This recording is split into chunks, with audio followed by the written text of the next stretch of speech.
Okay, here's the target alpha. I have fixed the FS relay, so now the alternating lanes work.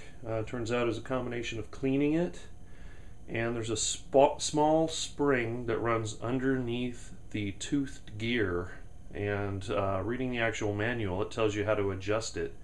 It was a little bit out of adjustment, and adjusting that seemed to take care of the problem. The gear was kind of slipping backwards, but when you adjust that spring steel just right, it hits a tooth of the gear, preventing it from sliding backwards, and I think that was the main issue. So it's all up and going now with the alternating lights, and the match number changes.